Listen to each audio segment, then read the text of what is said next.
अल्लाह ताली का ऐलान। ज़मीन पर खलीफा बनाने का इरादा आदम अलैहिस्सलाम की तख्लीक से पहले अल्लाह ताली ने फरिश्तों से फरमाया, मैं ज़मीन में एक खलीफा नायब बनाने वाला हूँ। फरिश्तों ने अर्ज़ किया, क्या आप ऐसी मखलूक को पैदा करेंगे जो ज़मीन में फसाद करेगी और खून बहाएगी, हालांकि हम तेरी तस्बीह और पाकी बयान करते हैं।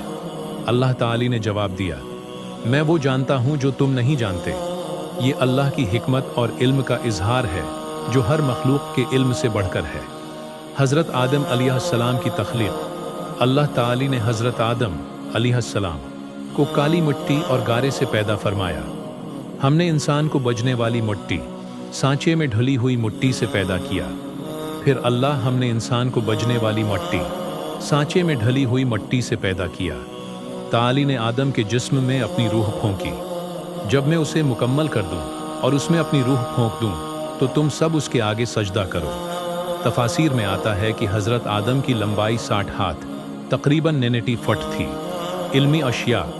हज़रत आदम को दिए गए इल्म की फजीलत अल्लाह ने आदम अलैहिस्सलाम को तमाम चीज़ों के नाम सिखाए, यानी मखलूक़ात, उनकी हकीकतें और इल्म का ख़जाना। और अल्लाह ने आदम को तमाम चीज़ों के नाम सिखा दिए। जब फरिश्तों से उन नामों के बारे में पूछा गया तो वो कहने लगे, हमें सिर्फ वही इल्म है जो आपने हमें सिखाया। नाम बताए और अल्लाह ने फरमाया, क्या मैंने तुम्हें नहीं कहा था कि मैं आसमानों और ज़मीन की पोशीदा बातें जानता हूँ। फरिश्तों को सजदे का हुक्म अल्लाह ताली ने तमाम फरिश्तों को हज़रत आदम अलैहिस्सलाम को सजदा करने का हुक्म दिया। ये सजदा इबादत का नहीं बल्कि एहतिराम का था। तो सब फरिश्तों ने सजदा किया सिवाय अबलीस के।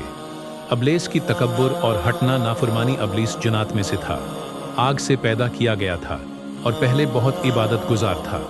जब सजदे का हुक्म हुआ तो उसने इनकार करते हुए कहा, मैं उससे बेहतर हूँ, आपने हमारे साथ हमेशा के लिए रहना है। मुझे आग से पैदा किया और उसे मिट्टी से।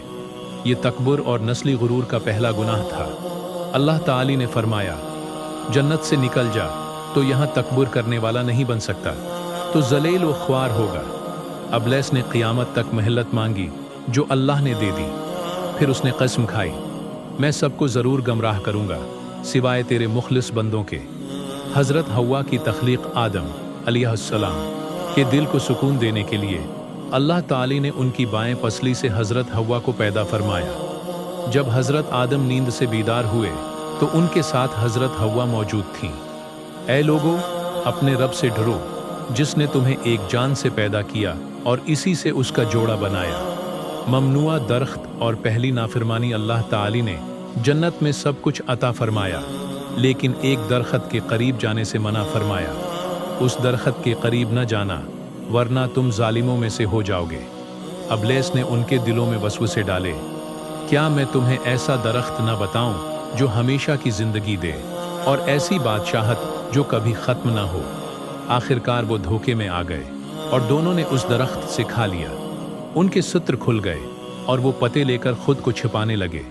तौबा और अल्लाह की मग़फ़िरत। अपनी गलती का एहसास होने पर हज़रत आदम और हव्वा ने सच्चे दिल से तौबा की। आए हमारे रब, हमने अपने ऊपर जुल्म किया, अगर तो हमें मुआफ़ न करे और हम पर रहम न करे तो हम नुकसान उठाने वालों में से होंगे। अल्लाह ताली ने उनकी तौबा कबूल फरमाई। फिर उनके रब ने उन्हें मुंतखब फरमाया, उन पर मेहरबानी की और उन्हें हदायत दी। ज़मीन पर उतरना, इंसान की नई शुरुआत। इस आजमाइश के बाद अल्लाह ताली ने उन्हें ज़मीन पर उतारा। तुम सब ज़मीन पर उतर जाओ, तुम एक दूसरे के दुश्मन हो और ज़मीन में तुम्हारे लिए ठहराव और फ़ायदा उठाने का वक्त मुकर्रर है। ये सज़ा नहीं बल्कि ज़मीन पर इंसान की जिम्मेदारियों का आगाज़ था। ज़मीन पर ज़िंदगी, औलाद और पहला कत्ल हज़रत आदम और हज़रत हव्वा के बेटों में शामिल थे, काबील और हाबील।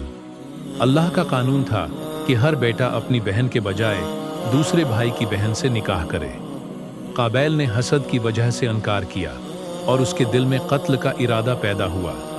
फिर उसके नफ्स ने उसे अपने भाई के कत्ल पर आमादा किया तो उसने कत्ल कर दिया और नुकसान उठाने वालों में से हो गया। फिर अल्लाह ने एक कौवा भेजा जिसने ज़मीन खोद कर दिखाया कि मुर्दे को कैसे दफन किया जाए। ये पहला जनाजा और तदफीन का आगाज़ था। حضرت آدم علیہ السلام کی وفات۔ حضرت آدم علیہ السلام نے 9 سے 1000 سال کی عمر پائی۔ وفات سے پہلے اپنے بچوں کو توحید، عبادت اور اللہ کا تقوی اختیار کرنے کی نصیحت کی۔ پہلا جنازہ اور غسل بھی انہی کی وفات پر عمل میں آیا، جسے ان کے بیٹے نے ادا کیا۔